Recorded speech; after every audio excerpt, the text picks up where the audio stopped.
በአጭር ጊዜ ጥናት ውጤታማ ተማሪ መሆን። እንዴት ናችሁ ቤተሰቦች? ዛሬ በሚገርም አጀንዳ ተገናኝተናል። የብዙ ተማሪዎች ጭንቀት ነው። እኔ የ12ኛ ክፍል የናቹራል ሳይንስ ተማሪ ነኝ። ኢንትራንስ ኤግዛም ደርሶብኛል። በአጠቃላይ ከ9 እስከ 12 የማጠናው ወደ 128 ቻፕተር ነው። እኔ ደግሞ ሶሻል ነኝ። በአጠቃላይ ከ9 እስከ 12 የምፈተነው 94 ቻፕተሮች ነው። ያለኝ ጊዜ አጭር ነው። የማጠናው የምፈተነው ደግሞ ተራራ ነው የሚያክለው። ምን አድርጌ ልጨርሰው? ምን ላድርግ? ኧረ ስትራቴጂ ንገረኝ ስትሉ ነበረ። የብዙ ተማሪ ጭንቀት ነው። በጣም ከባድ ነው። አንዳንድ ተማሪ ደግሞ የሚጨነቀው ከፈተና በፊት አይደለም፣ ከፈተና በኋላ ነው። ታርሞ ስንት ይመጣ ይሆን? እንደው የሚመጣው ውጤት እንደው ዩኒቨርሲቲ ያስገባኛል ወይስ እወድቃለሁ? ወይስ ሪሚዲያል እባላለሁ? ወይስ ቤተሰቦችን አኮራቸዋለሁ? ወይስ አንገታቸውን አስደፋለሁ ብሎ ብዙ ተማሪ ይጨነቃል። አንተ መጨነቅ ያለብህ ግን ከፈተና በኋላ ስለሚመጣው አይደለም። ከፈተና በፊት አንተ ማድረግ ያለብህን ነው መዘጋጀት ያለብህ። መቆጣጠር የምትችለው ላይ ነው ማተኮር ያለብህ። አንተ እኮ ከፈተና በኋላ ያለውን ታርሞ የሚመጣውን መቀየር አትችልም፣ መቆጣጠር አትችልም። መቆጣጠር የምትችለው አሁን ነው። አሁን በዚህ ሰዓት ካጠና በፈተና ሰዓት የሚመጣው ውጤት ምርጥ ይሆናል። አሁን ከቀለድክ ግን ፈተና ከተፈተንክ በኋላ ብትጨነቅ ባትጨነቅ ምንም አትቀይርም። እግር ኳስ ሜዳ ላይ እኮ 90 ደቂቃ ውስጥ የምታደርገው ነገር ነው ኢምፖርታንት። ዳኛው ፊሽካ ከነፋ በኋላ ውጤቱ ከታወቀ በኋላ አንተ ምን ልትቀይር ትችላለህ? ግን 90 ደቂቃው ሳያልቅ በደንብ አድርገህ የምታጠቃ ጎል የምታገባ ከሆነ አንተ ደግሞ ጎል እንዳይገባብህ የምትከላከል ከሆነ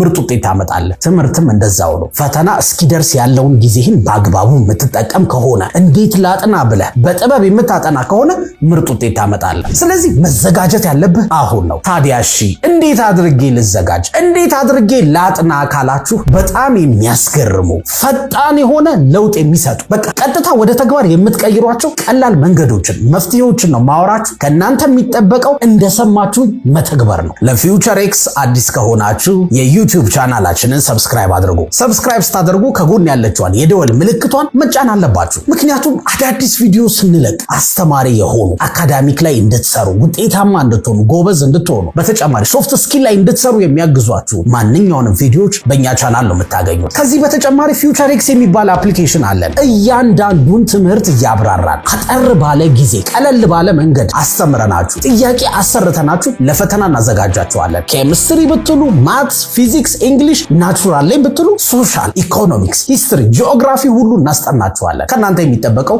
ፊውቸር ኤክስ የሚባለውን አፕሊኬሽን ፕሌይ ስቶር ላይ ገብታችሁ ማውረድ፣ ስልካችሁ ላይ መጫን። ከዛ በኋላ እንደውም በነፃ አንድ ቻፕተር ሁሉንም ትምህርት እናስተምራችኋለን። ከዛ አይታችሁ ኦኬ ይሄ ነገር ጥሩ ነው ይጠቅመኛል ካላችሁ በጣም በርካሽ ክፍያ ሁሉንም ኮርስ ማግኘት እኛ ጋር ማጥናት ትችላላችሁ። አሁን በቀጥታ ወደ ዛሬው አጀንዳ እንገባለን።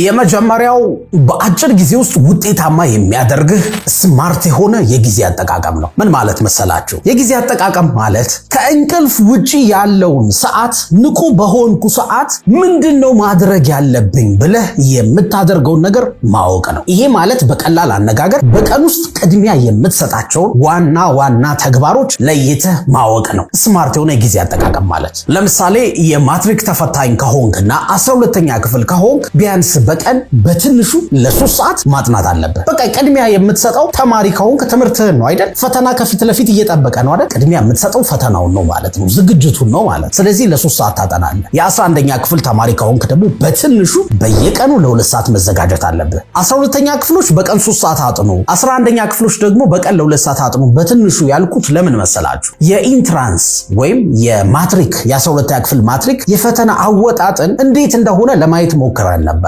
የአብዛኛውን ትምህርት ማለት ነው። እና አብዛኛው ጊዜ ፈተናዎቹ የሚያተኩሩት 11 እና 12ኛ ክፍል ላይ ነው። ከ9 እስከ 12 ነው የምትፈተኑት አይደል? ግን ብዙ ጥያቄ የሚወጣው ከ11 እና ከ12 ነው። እንደውም ከ11 ይብሳል። ለምሳሌ 2014 እና 2015 ላይ የወጡ የማትሪክ ጥያቄዎችን ብታዩ 17 ጥያቄ ብቻ ነው ከ9 እና 10 የወጣው። እንደውም የሚገርማችሁ ማጆሪቲው ደግሞ አብዛኛው ደግሞ ከ11 ነው፣ ከ48ቱ ጥያቄ ውስጥ ማለት ነው። ስለዚህ ምን ማለቴ ነው? አሁን 11ኛ ክፍል ያላችሁ ተማሪዎች በየቀኑ የምትማሩትን ያጠናችሁትን ማታ እየገባችሁ መድገም አለባችሁ። ምንም ነገር ሳይገባችሁ ማለፍ የለባችሁ። ያለበለዚያ 12ኛ ክፍል ስትገቡ 11ም ካልተማራችሁ አሁን 12 ስትደርሱ ለፈተና የ11ንም የ12ንም ማጥናት ተራራ ነው የሚያክለው፣ ያደክማችኋል። ስለዚህ እዛው 11ኛ ክፍል እያላችሁ የ11ን ጨርሱ። 12ኛ ክፍሎች ደግሞ በተቻላችሁ አቅም ረጅም ሰዓት መድቡ። የጊዜ አጠቃቀም ማለት እኮ እሱ ነው። ስለዚህ ስማርት በሆነ መንገድ እንዴት ጊዜ ልጠቀም ካላችሁ እስከዛሬ ባለው ልምድህ እንዴት አድርገህ ስታጠና ነው ምርጥ ውጤት የምታመጣው? ማለት ስንት ሰዓት ላይ ስትነሳ ነው በጥሩ ንቃት በጥሩ ስሜት ሆነ አጥንተህ ጥሩ ውጤት ያመጣው እስከዛሬ ባለው ልማድህ? እኔ ለምሳሌ ድሮ ከትምህርት ቤት 11 ሰዓት ቤቴ ገብቼ እስከ ምሽት 2 ሰዓት አርፍና ወይተኛ ጋደም ምልና 2 ሰዓት ጀምሬ እስከ 5 ሰዓት እስከ 6 ሰዓት አጠና ነበር 12ኛ ክፍል እያለሁ በተከታታይ ማለት ነው። ከዛ 6 ሰዓት ላይ እንደጨረስኩኝ እተኛለሁ። እናንተ ደግሞ ለምሳሌ ሌሊት ተነስቼ ማጥናት ነው የምወደው እኔ 9 ሰዓት ተነስቼ እስከ 12 ሰዓት እስከ 1 ሰዓት አጥንቼ በዛው ትምህርት ቤት እገባለሁም ካላችሁ የእናንተ ዋናው ውጤታማ የሚያደርጋችሁን መንገድ ማወቅ ነው እንጂ ህግ የለም። በዚህ ሰዓት አጥና በዚህ ሰዓት አታጥና የሚባል ነገር የለም። ዋናው ግን ስታጠኑ በደንብ አድርጋችሁ ኖት አውጡ። በተለይ ወሳኝ የሆኑ ኖት ማውጣት ማለት ከጫፍ እስከ ጫፍ መለቅለቅ አይደለም። ወሳኝ የሚባለውን ትምህርቱ ያተኩርበታል የምትሉትን ነገር ኖት አውጡ። ጥያቄ ስሩ በደንብ አድርጋችሁ። የማትሪክ ጥያቄ ላይ ፎከስ አድርጉ።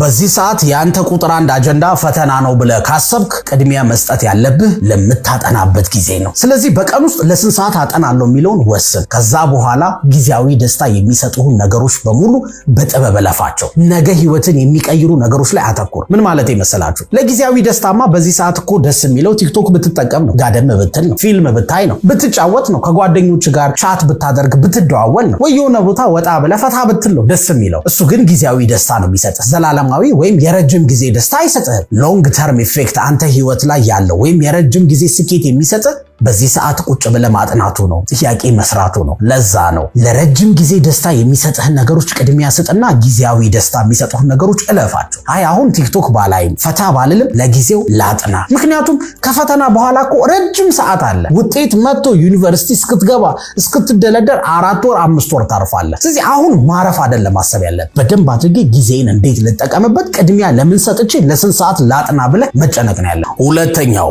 በአጭር ጊዜ ውስጥ አጥንተ ውጤታማ እንድትሆን የሚያግዝ ስማርት የሆነ ያጠናን ስትራቴጂ ማወቅ ነው። መግቢያው ላይ ምንድን ነበር ያልኳችሁ? አንድ የናቹራል ሳይንስ ተማሪ ለኢንትራንስ ኤግዛም 128 ቻፕተሮች ያጠናል። የሶሻል ሳይንስ ከሆነ ደግሞ 94 ቻፕተሮችን ያጠናል ብያችሁ ነበር። እዚህ ጋር የሚፈጠር 2 ጥያቄ አለ። የመጀመሪያው ጥያቄ እንዴት አድርጎ ነው አንድ ተማሪ 128 ቻፕተር አጥንቶ የሚጨርሰው በዚህ አጭር ጊዜ? ሁለተኛ ጥያቄ ቢጨርስስ 128 ቻፕተር ካጠና በኋላ ምን ያህሉን ያስታውሰዋል? አብዛኛውን ቢረሳውስ ምንድነው ማድረግ ያለበት? በጣም ከባድ ጥያቄ ነው። መቼም አጠናው ብለ ጨረስኩ ብለ ጥያቄ ስትሰራ ብዙ ነገር ጠፍቶብህ አያውቅም እንዴ? ያጠናሁት ሌላ የመጣው ሌላ፣ ደግሞ እኮ ረሳሁት አጥንቼው ነበር ብለህ አታውቅም? ታዲያ ይሄን ችግር እንዴት ነው የምትፈታው? ከባድ ጥያቄ ነው። ይሄንን ጥያቄ ለመመለስ ይሄ ቪዲዮ ላይ በቃኝ ይችላል። ስለዚህ ፊውቸር ኤክስ አፕሊኬሽን ላይ ገብታችሁ በ7 ቀን ውጤታማ መሆን የሚል አጭር ኮርስ አለ። እዛ ላይ እያንዳንዱ መልስ ተብራርቶ ቀርቧል። እኔ ግን አሳጥሬ 1 2 3 ነገሮችን ልንገራችሁ። ስለዚህ በአጭር ጊዜ ውስጥ ይሄ ሁሉ ቻፕተር መጨረስ ከፈለክ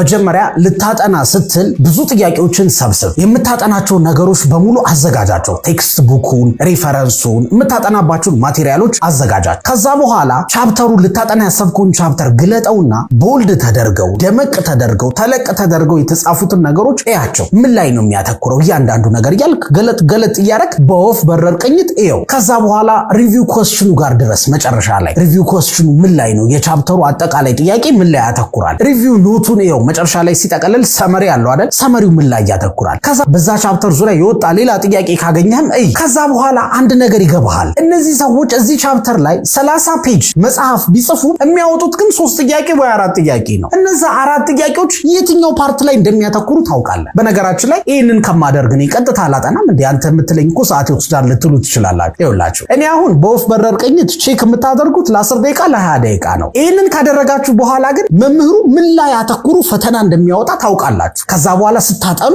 ፖይንት ባይ ፖይንት ፎከስ የሚያደርጉበት ላይ አተኩራችሁ ታጠናላችሁ እንጂ እያንዳንዱን መስመር በመስመር ከጫፍ እስከ ጫፍ ላጥና ካላችሁ ጊዜ ይወስድባችኋል። ከዛ ደግሞ አስቡት ከጫፍ እስከ ጫፍ አጥንታችሁ ባጠናችሁ ዙሪያ ብዙ ጥያቄ ካልወጣ እንዴት ነው የምትናደዱት? ጊዜ የላችሁም እኮ። ስለዚህ ምን ላይ ያተኩራል፣ ምን አይነት ፈተና ነው የሚወጣው ከዚህ በፊት ብላችሁ ቅድመ ዝግጅት ካደረጋችሁ ግን ስታጠኑ ራሱ እዚህ አካባቢ ጥያቄ አይቻለሁ፣ ስለዚህ እስኪ ይሄን በደንብ ላተኩርበት ትላላችሁ። ብልጥ ልጅ እንደዛ ነው የሚያደርገው። የትኛው ቦታ ላይ ብዙ ጥያቄ እንደሚወጣ ካወቅ በኋላ አሁን ማጥናት ጀምር። ስታጠና ይኸውልህ ምንም የማታውቀው ትምህርት ከሆነ ወይም ምንም የማታስታውሰው ከሆነ የሆነ የሚያስረዳ ሰው ያስፈልጋል። ስለዚህ ጎበዝ የሆነ ጓደኛን ወይ በጣም የሚያጠና ጓደኛን አስረዳኝ በለው። ለምን አንተ በራስህ ላንብብ ላጥና ካልክ እስክትረዳው ኖት እስክታወጣ ጥያቄ እስክትሰራ ጊዜ ትወስዳለህ። የሆነ የገባው ሰው ግን የሚያስረዳ ከሆነ በጣም ጥሩ ነው። ስለዚህ ጓደኛህን አስረዳኝ በለው። አጠገብህ ጓደኛ የለኝም ወይም የሚያስረዳኝ ሰው የለም ካልክ ደግሞ ዩቲዩብ ላይ ክፈትና ብዙ ቱቶሪያሎች አሉ በእያንዳንዱ ቻፕተር ላይ የተሰሩ